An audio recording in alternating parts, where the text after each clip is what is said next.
কর্মক্ষেত্রে একসঙ্গে কাজ করতে গিয়ে আমরা অনেককেই বন্ধু ভাবি সবাই আমাদের সাফল্যে খুশি হবে, কিন্তু বাস্তবতা পুরোই ভিন্ন।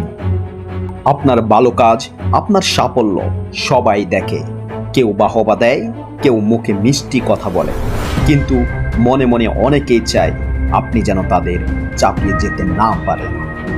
আপনার খুব ক্লোজ কেউই, যাকে দেখে মনে হয় আপনার শুভাকাঙ্ক্ষী, কিন্তু তলে তলে সে আপনাকে ধ্বংস করে দিচ্ছে, আর তার উপস্থিতি আপনার জীবনে কাজ করছে স্লো পয়জনিংয়ের মতো।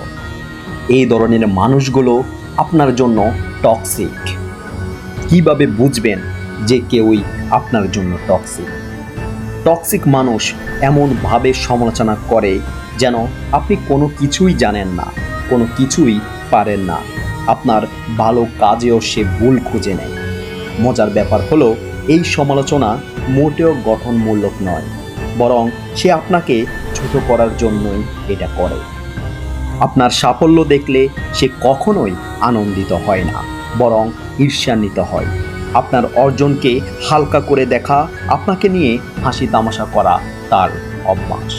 একদিন সে মিষ্টি কথা বলে, তো পরদিন তুচ্ছ কারণে সে আপনার সাথে দুর্ব্যবহার করে। এই অস্থিরতা আপনাকে সবসময় একটা মানসিক চাপের মধ্যে রাখে। আপনি বুঝতেই পারবেন না তার সঙ্গে কখন কিভাবে মিশতে হয়। টক্সিক মানুষ খুবই স্বার্থপর এবং আত্মকেন্দ্রিক। তার কাছে সম্পর্ক মানেই শুধুই নেওয়া। সে আপনাকে ব্যবহার করবে, আপনার কাছ থেকে সুবিধা নেবে, কিন্তু বিনিময়ে কখনোই কোনো কিছু দিতে চায় না। সে আপনার ব্যক্তিগত সীমানাকে কখনো রেসপেক্ট করে না। টক্সিক সম্পর্ক থেকে বের হয়ে আসা সহজ নয়, কিন্তু এটা অনেক জরুরি। জীবনের প্রতিটা মুহূর্তই মূল্যবান। টক্সিক কারো সাথে সময় নষ্ট করার চেয়ে নিজের মানসিক শান্তি এবং সুখকে প্রাধান্য দিন।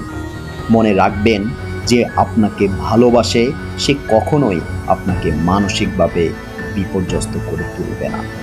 ভালো থাকুন, সুস্থ থাকুন, সৃষ্টিকর্তাকে স্মরণ রাখুন, তিনি ন্যায় বিচারক।